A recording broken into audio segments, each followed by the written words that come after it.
Umiiyak na ba sa pagod? Kumakalat ngayon ang balita mula sa palasyo na hindi na raw natutulog si Pangulong Marcos Jr., kakatrabaho. Pero ang matinding sagot ng taong bayan, anong gusto nyo, magpasalamat pa kami.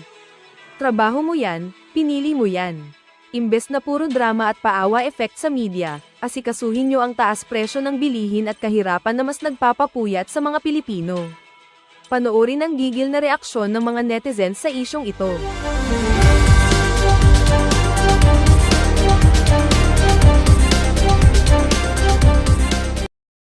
Ng administrasyon ni Marcos Jr. Ito, panoorin ho natin ito mga kababayan. Yay! Inatasan ni Pangulong Bongbong Marcos ang DFA na makipag-usap sa Iran para ligtas makadaan ang mga barko ng Pilipinas sa Strait of Hormuz. Yan ay para matiyak ang tuloy-tuloy na supply ng langis ng bansa sa gitna po ng gera sa gitnang silangan. Nasa frontline na balitang yan si Maricel Halili. Nako, na. Ipinupursige ng Malacanang ang pagkakaroon ng high-level meeting sa pagitan ng Pilipinas at Iran para ligtas na makadaan ang ating mga barko sa Strait of Hormuz. Yan. Sabi ni Palace Press Officer Yan ang problema sa administrasyon na to. Sa gobyerno na to, yan ang problema. Pagka nandyan na, nasa sitwasyon na tayo na kung saan, hindi na natin malaman kung ano gagawin. Yung mga dating hindi natin kinakausap dahil nagpapakaaso sa Amerika tong administrasyon na to, sila ho ngayon kinakausap natin. Ano yung mga bansa na yan? Russia, China, Iran. Diba? Yang mga bansa na yan, hindi man lamang ho sumasagi sa kaisipan ng mga opisyal natin sa Pilipinas pagdating sa pakikipag-usap. Dahil yung mga bansa na yan, kalaban ng bansang Amerika. Bakit hindi tayo lumapit sa Amerika dito sa krisis na to? Di ba malapit natin silang alay? Di ba kaibigan natin sila? Di ba lahat ng request nila sa bansang Pilipinas ay binagbibigyan natin sila? Gusto ni Trump, bagong EDCA site. Bagong EDCA site. Gusto nitong si Biden na bagong EDCA site. Bagong EDCA site. Yan ang ginawa ng administrasyon itong si Marcos Jr. Ika nga, para tayong mga aso na nakatali sa leeg nitong mga Amerikano na to. Na pagka hinila nila ang tali sa ayaw sa gusto natin, sumusunod tayo. Ngayon, merong krisis ang buong mundo. At yung ika nga posibleng makatulong sa atin yung mga bansang kalaban ng Amerika. Ano ho kayang iisipin ng Amerika niya? Balita ko kumuha na ng produktong petrolyo ang bansang Pilipinas sa Russia. Ano ho yan? May sanction yan. Diba? Linatagan nga ng sanction ng European Union yan. Hindi nila binibili yung mga produktong petrolyong galing dyan sa lugar. Ba't bumibili tayo dyan? Baka patawan tayo ng sanction ng European Union. Patawan tayo ng sanction ng Amerika. Wala. Mas mabigat ba yung nararanasan ng ating mga kababayan kumpara doon sa mga ipapataw na kung ano-ano ng Amerika na to kung sakaling makikipag-usap tayo sa China at saka sa Russia? Yan ang sinasabi natin. Yung ginawa ni dating Pangulong Rodrigo Duterte sa kanyang administrasyon, dito ho natin nakikita na talagang nanonostra na ni Tatay Digong. Nakikita na niya yung mga posibleng mangyaring sigalot. Talagang mamumblema tayo kung sakaling wala tayong magandang relasyon sa mga bansa na to. Si dating Pangulong Rodrigo Duterte nagpunta pa ho ng bansa Russia. Nakipagkaibigan siya sa mga karatig bansa natin, hindi lang China. Japan, Korea, Thailand, Taiwan, lahat to kinaibigan ni Tatay Digong. Para saan? Para dito sa mga ganitong klaseng sitwasyon. Ika nga kahit ano pang yaman ng iyong kapatid, kamag-anak, kung nasa malayong lugar, mas makakatulong pa rin yung iyong kapitbahay. Diba meron tayong kasabihang ganun? Kahit anong yaman pa, kahit anong ka-impluensya pa, yung mga karatig bahay mo, yung mga karatig bansa mo, kung sakaling magkaroon ng problema, yan ang pinakaunang re-responde sa iyo. Diba? Anong ginagawa natin sa mga kapitbahay natin? Inaaway natin. Ngayon, dahil nga inaaway natin, imbis na sila na mismo ang mag-facilitate ng pag-uusap dahil kaibigan nila yan, basta Iran. China, Philippines, oli kayo dito. Kaibigan ko yan Sasabihan pa ng bansang China, padaanin mo yan. Kaibigan yan. Hindi nakikiisa sa mga kalukuhan ng Amerika yung bansang Pilipinas. Padaanin nyo yan. Kaso ang problema, ano sasabihin ng kaibigan nilang China dito sa Iran? Hindi matinong kausap yan. Baka gawan kayo ng caricature nitong si Tariela. Huwag nyo nang padaan. Diba? Sipin nyo na lang ho mga kababayan. Kayo na ho mag-isip dyan. Officer Claire Castro, inatasan na ni Pangulong Bongbong Marcos ang Department of Foreign Affairs na makipag-ugnayan sa Iran. Nauna nang nanawagan si Senador Sherwin Gatchalian sa Executive Department na itulak ang isang high-level talk sa Iran para makadaan ang Philippine-bound oil vessels sa Strait. Kahit anong high-level talks yan, walang maayos na mapag-uusapan dyan kung puro mga adik ang kausap ng Iran. Maniwala ko kayo sa hindi. Ano sasabihin ng Iran? Walang matinong, anong sasabihin ng China? Siyempre, ikaw ba naman, mag-due diligence siyang Iran eh. Kakausapin niya yung mga karatig bansa natin sa Asia, Southeast Asia. Anong tatanong niya? Thailand. Huwag kayong makipag-usap dyan. Mga adik yan. Di matinong kausap. Ganito sasabihin lang, maya-maya gagawin ka ng caricature nito si Tariela. O si Tariela na naman. Sinto-sinto yun eh. Strait of Hormuz. Malaking bulto kasi ng langis sa Pilipinas ang inaangkat mula sa Middle East, habang higit 20% ng global oil supply ang dumadaan sa Strait of Hormuz. At yan po ay ipinag-utos na po ng Pangulo kay Secretary Tez Lazaro at ayon po kay Secretary Tez Lazaro ng DFA, makikipag-usap po siya sa ambassador ng Iran. Most probably po ay tomorrow, kung hindi man po magkakaroon ng schedule tomorrow, by next week po. Umaasa ang palasyo na papayag ang Iran sa hiling ng Pilipinas, lalo't maganda naman daw ang relasyon ng dalawang bansa. Katunayan, pang-apat ang Iran sa mga top importer ng saging galing sa ating bansa. At nung nakaraang taon, tumaas ng 81% ang banana imports kumpara sa 2024. Habang hinihintayan, nakaabang na ang Department of Energy sa paparating na 900,000 barrels ng langis pagpasok ng Abril. Manggagaling ito mula sa mga bansang Malaysia, Singapore, India at Oman. Nako. Dahil dito, napalawig ng halos 50 araw ang itatagal ng oil supply ng Pilipinas. We are assured now, but the future of the oil industry is not within our control. Aminat Kasi nga puro bangag kayo diyan sa Malacanang. 'Di ba? Puro kayo mga sinto-sinto. Mapapalawig natin 'yan. At tayo ho'y naniniwala dito sa PHFT. Kaya natin palawigin kahit na 6 months yung natin na yan, yung reserba natin na yan. Basta ibalik lang ng mga kaibigan ni Marcos Jr. at mismong siya yung malitang natanggap nila. Bilyon ho yan. Bili lahat natin ng krudo. Bili lahat natin ng gasolina. 6 months magtatagal ang ating reserba at yung presyo ay hindi gagalaw sa 50. Balik lang nila yung 1 trilyon na ninakaw nila sa kabanasambay ng Pilipino. Yung daan-daang bilyong ninakaw nila, balik lang nila yun. Nasa mabuting kamay tayo ngayong mga panahon na to. Ngayon, pagka hindi nila ibabalik yan, malaki yung problema natin mga kababayan. Talagang ika nga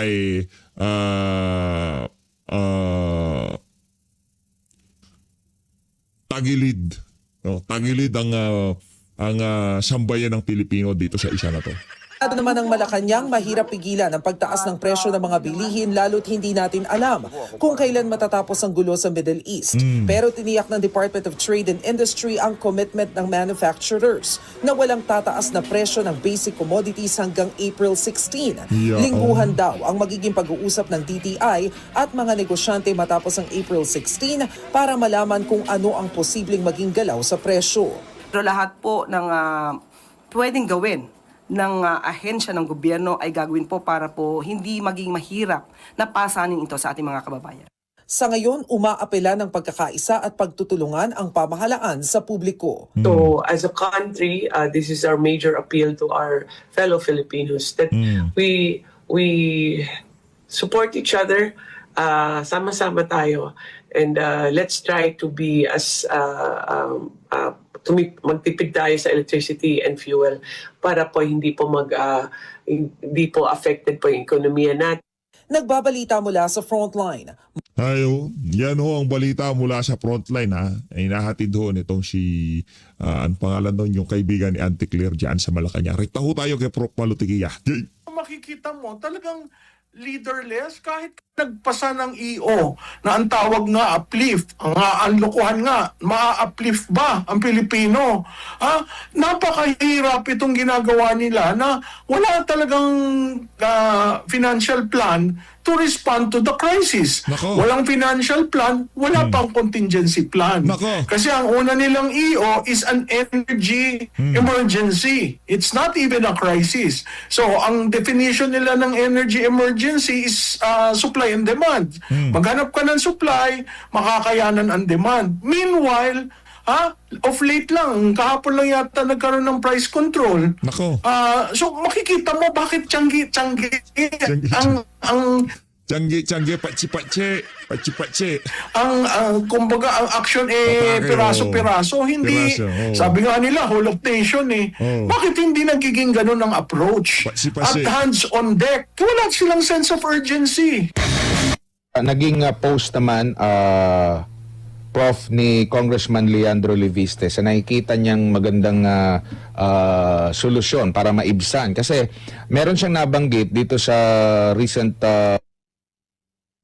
post niya, pagbibigay diin, na yung 20% pala ng buwis ng taong bayan, abay napupunta lang daw sa interes Nako. ng utang natin, no? Which is 950 billion na pesos. Ang sabi pa niya rito, quote and quote, sa kanyang post, pinalaki taon-taon ang pambansang budget pero sa halip na lumakas ang ating ekonomiya, bumagsak ang GDP growth, foreign investment, tumaas ang unemployment, presyo ng bilihin, lampas 60 pesos na yung $1. At ngayon nagdeklara na nga. Sabi pa niya dito, ang paggastos ng gobyerno ay ang problema, hindi ang solusyon. Tama yan, Admar, no? Talagang yung paggastos ang problema at yan yung mandatory debt na hindi mo pwedeng galawin. So, since hindi mo magamit ang 20% ng budget dahil yun ay pambayad, ang ginagawa, utang ng utang. So, tama yung sinabi ni Congressman Leviste at hindi mo makita, kunyari, we're entering the second quarter, hindi mo makita kung paano, may budget, may GAA, pero hindi mo maintindihan kung paano ginagastos. Meron pa siyang sinabi rito, ma'am. Ano po ang masasabi niyo rito na sabi niya, dapat daw tutukan ng gobyerno ang pagputol sa mga gastusing hindi kinakailangan. Una, nabanggit niya, yung 23 billion pesos na intended para sa pag-host sa ASEAN Summit. Pwede ba nating i-give up yon? Parang kagaya ng panahon ng pandemic na via virtual na lang muna. 28 billion pesos daw sa traveling expenses. 14 billion pesos sa representation expenses, 11.6 billion sa confidential and intelligence funds, 2.46 billion pesos sa Presidential Communications Office at ang bilyon-bilyong piso pang ginastos para sa social media trolls. Alam mo, Admar, ginawa yan ng dating Presidente Duterte, nag-20% siya across the board para may savings para sa pandemic na magagamit, no? Kung hindi mo ginagamit yung budget mo at parati kang may surplus, yun ang ginawa nila para immediately magkaroon ng budget. Hindi sila nagpasa ng supplemental budget. So within the budget, within the existing budget, nung nagkaroon tayo ng pandemic, lumabas yung Bayanihan 1, Bayanihan 2, no? So makikita mo at yun, talagang worst case scenario ang ginawa. Di ba, lockdown ka agad? Worst case scenario. Kasi parati niya sinasabi, kung hindi tayo umabot doon sa worst case scenario at naging conservative tayo, libre tayo, makakahinga tayo. Itong administrasyon na ito, hindi ko makita yung ganon. Walang call na lipunin lahat yung mga savings, yung mga surplus. Kunyari, tapos na ang first quarter. Nagamit nyo ba? Pag hindi nyo nagamit, hindi na namin yan i-release. Gagamitin namin yung pondo para dito sa krisis. Walang ganong effort. So makikita mo talagang leaderless kahit ka Leaderless. nagpasa ng EO na ang tawag nga uplift, ang lokohan nga, maa-uplift ba ang Pilipino? Napakahirap itong ginagawa nila na wala talagang financial plan to respond to the crisis. Walang financial plan, wala pang contingency plan. Kasi ang una nilang EO is an energy emergency. It's not even a crisis. So ang definition nila ng energy emergency is supply. Maliwanag ho no? Maliwanag na nung panahon ni dating Pangulong Rodrigo Duterte, yung kanyang mga shot call, paborable sa sambayan ng Pilipino. At talagang iniisip niya yung kapakanan ng ating mga kababayang mahirap nung panahon ng pandemya. Ito, kung ano-ano na lang ho ang mga EO nila, mga pinaggagawa nila, hindi naman ho random na sambayan ng Pilipino yung mga kabalbalan na desisyon na to ni Marcos Jr. And demand. Maghanap ka ng supply, makakayanan ang demand. Meanwhile, of late lang, kahapon lang yata nagkaroon ng price control. So makikita mo bakit tiyanggi kumbaga ang action piraso-piraso, hindi, sabi nga nila whole of nation bakit hindi nagiging ganun ang approach at hands on deck? Wala silang sense of urgency. Hindi ko nakikita yan. Ang daming taong naglalakad sa Commonwealth araw-araw. Nakikita nyo, kumakapal lang kumakapal. Wala man lang linalagay na contingency na sakayan. Sinasabi nila, pinagmamalaki ang labas. Nakita mo na ba ang labas? Ako hindi ko makakita ng labas. So hindi ko makita yung tugon ng gobyerno. Kaya mga Pilipino, asar na asar. At yung kaasaran nila, hindi naman pala tayo matutulungan. Kanya-kanya ngayon ang galawan. Kanya-kanyang bumabalik uli yung community pantry. May mga ilan na nagbibigay ng pagkain sa mga jeepney drivers. On their own, they are trying to help. And that is the Filipino spirit. Nobody can change that. Ang nakakalungkot lamang, mas marami sanang matutugunan kung ang gobyerno mag-i-intervene. Kaso wala yata sa kanilang prioridad yung ganyan at ang gusto lamang nila pag naayos na ang gasolina, okay na tayong lahat. Kasi dinefine nila yung emergency as being energy lang. Opo. Sa tingin niyo po, ma'am, kung pag-uusapan yung krisis, parang hindi pa nga ata nila tinatanggap na krisis, emergency lang. Pero ikukumpara natin sa panahon ng pandemya at saka sa panahon ngayon, saan po yung parang mas organisado? Kasi marami na nababanggit, like kagaya sa sinabi ni Senador Robin Padilla na nabanggit niya na noon pa man nakita na ito, na-predict na ito ni former President Rodrigo Duterte. Kaya nga, yung kanyang independent foreign policy, pinaigting talaga niya para medyo makapihi tayo sa ibang mga bansa kung sakaling kukulangin tayo ng certain product na kinukuha natin mula sa ganitong bansa. Nakapanayam din namin yung si Dr. Liacho na nakumpara niya yung response during COVID-19 pandemic sa response din na ngayon. At ang sabi nga, bakit hindi na lang gayahin na meron namang natutunan na yung gobyerno, mas worse pa nga, yun nga, mas worse ba yung kinaharap natin na last pandemic kumpara dito sa kasalukuyan po, ma'am? Mas sumasang-ayon ako kay Dr. Liacho, no? Ang dami nating natutunan dyan sa pandemic. Meron tayong crisis manual nung panahon ni Presidente Aquino.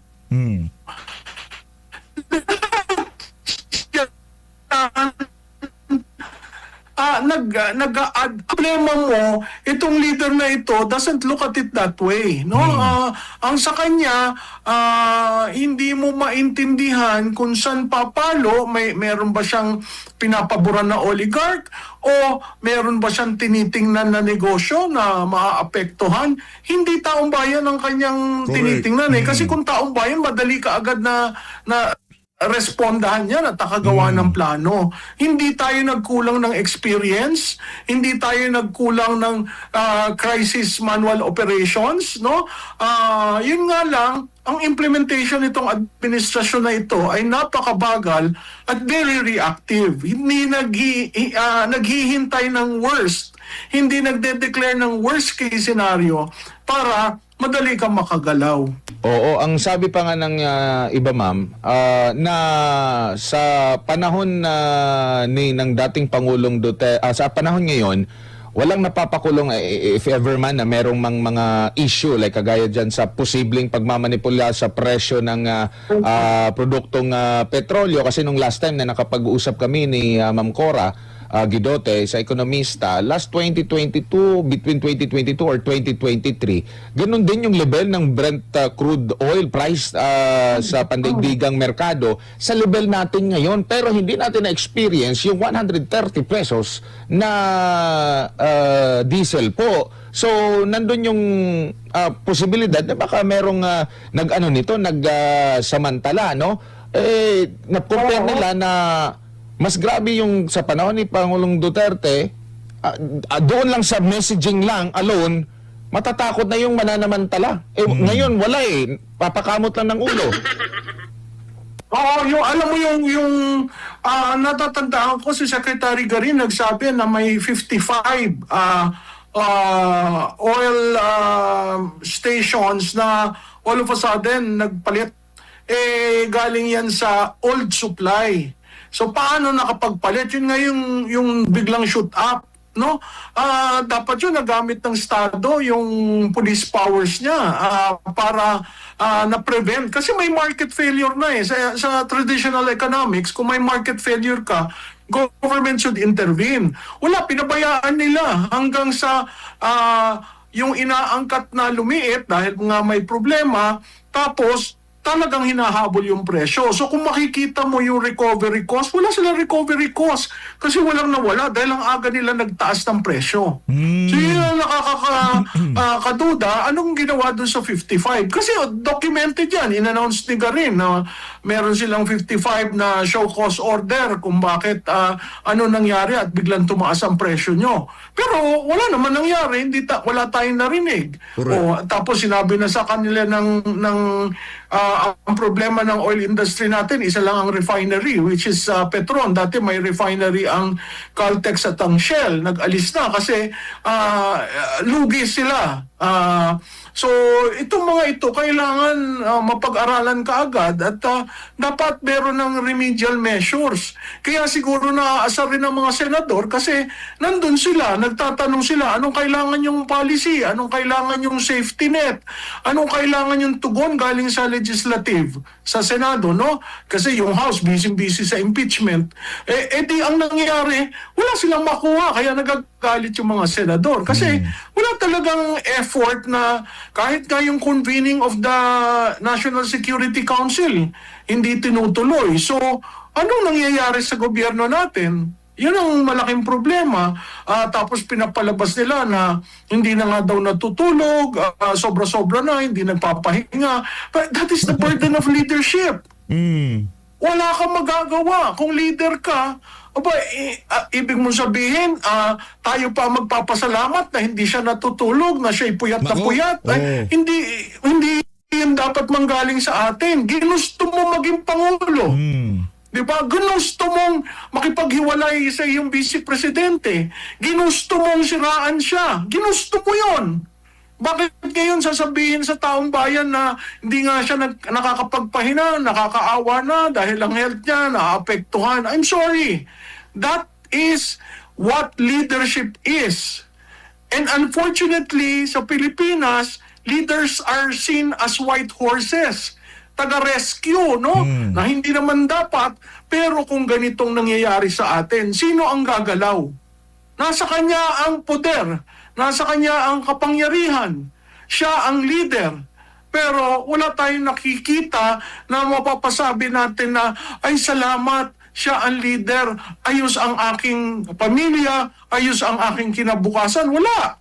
Lahat tayo on our own effort, nagtitipid tayo, naghahanap kung paano pahabain ang gasolina na linagay natin sa sasakyan para hindi abutan ng mataas na presyo. Lahat yan ginagawa natin, ang pagtitipid, no? Maging kung may opisina kang maliit, mag-work from home ka muna, ang daming ginagawang sakripisyo ng Pilipino. Pero hindi ko yan nakikita sa Pangulong ito. Huli na lamang po ma'am, balikan ko lang yung sa ICI po. Meron pong nabanggit nung nakipagpulong po itong si Congressman Leandro Leviste para makahingi ata ng final report. Nagpasalamat siya kay ICI sa pagtanggap sa kanya. At sabi pa niya rito, nagpasalamat ako kay ICI Chairman Andy Reyes at sa iba pang miyembro ng ICI na nagbahagi ng kanilang mga sentimiento. Sa huling araw ng ICI, nakiusap ang ICI na huwag ikot sa media ang ilan sa mga sinabi nila sa akin at hindi na rin sila humaharap sa media tulad ng dati. Sabi niya rito, hindi na ilabas ng ICI ang final report dahil sa pangambang maaari silang balikan kung matutukoy kung sino ang may pananagutan sa korupsyon sa DPWH. Nako. Hindi sila binigyan ng contempt powers o immunity. Hindi sila binigyan ng budget habang isinasagawa ang investigasyon at hindi rin ipinasa ng Kongreso ang batas na magtatatag sana ng isang Independent People's Commission upang may pagpatuloy ang kanilang trabaho, kaya mawawala na ng trabaho ang mga empleyado ng ICI. Ano pong masasabi niyo po rito, Prof? Well, ang masasabi ko lang dyan, isang budol, isang promiso, it's false hope. Isang promiso na we will learn what happened, but as it turned out, wala silang accountability, wala silang transparency sa process nila. Yung wala silang contempt powers, marami naman paparaan para mo maikutan yan eh. Pero ang mahalaga, as far as I'm concerned, mabasa ko yung report. Makita ko, I will appreciate the report. As a taxpayer, kailangan natin yan. Ngayon, kung ikaw ay adjunct lamang sa propaganda, yun ang lumalabas. Kaya, ang sinasabi ng lahat, yung ICI ay budol. Budol. Ngayon, naiiwan na lang sa Blue Ribbon kung magkakaroon pa ng pagpapatuloy. Kasi hanggang ngayon, hindi pa rin lumalabas sino ba ang mastermind. Hindi pwedeng walang mastermind dahil pondo ng bayan ang ginamit. Hindi pwedeng walang mastermind dahil lahat sila ay elected ng tao. Correct. So, yung panbubudol at panloloko na walang mastermind, tigilan nyo yon. Opo. At bumalik tayo dun sa usapin na yon kasi hindi pa tapos. 'Di ba? Wala pang big fish, ma'am. Dilis pa lang ata. Yung nahuli. Wala pang big fish. Yun yung hinahanap eh. Sino ba yung big Wala fish na. doon? Yung big fish yata. Oo, tama. Yung dilis, kinakain natin yon dahil sa hirap ng buhay, dilis lang tayo. Sila, iba naman. Steak. Paborito ko natin yan, dilis. Isa sa mga paborito nating ginangat-ngat yan. Maano ho yan, mayaman sa calcium. Masustansya ho yan dilis niya, kaya isa sa mga paborito nating isda, no? Yung maliit na dilis. Masarap yan. Masarap po yan. Pagka ilinahok mo sa yan, sa munggo, anak ko, yari. O kaya yung kamansi. Alagyan mong gata, tapos dilis. Tapos, sarap po niyan dilis na yan. The best yan dilis na yan. Prof, Oo. maraming salamat, Prof, sa inyong oras at panahon sa... Ngayon na nga mga kababayan, nakita na naman na sambahin ng Pilipino mula dito sa krisis sa mga produktong petrolyo, sa issue ng flood control, di ba? Sa issue ng pagnanakaw, korupsyon sa pamahalaan. Ito ho talagang administrasyon na to ni Marcos Jr. Hindi ho maaasahan na sambayanan. Kitang-kita ho yung pagiging inutil, pagiging makasirili, kawalang plano, at talagang hindi ho maaasahan na sambayan ng Pilipino itong administrasyon na to. Kaya ngayong mga panahon na to, di ho tayo magtataka kung yung bayanihan spirit muli hong mangibabaw ngayong mga panahon na to. Dahil wala ho talaga tayong mahihita dito sa administrasyon itong si Marcos Jr. Kahit sa anong issue, wala ho tayong walang napala ang sambayan ng Pilipino dito sa bangag na to. Paano ka nga naman kasi paano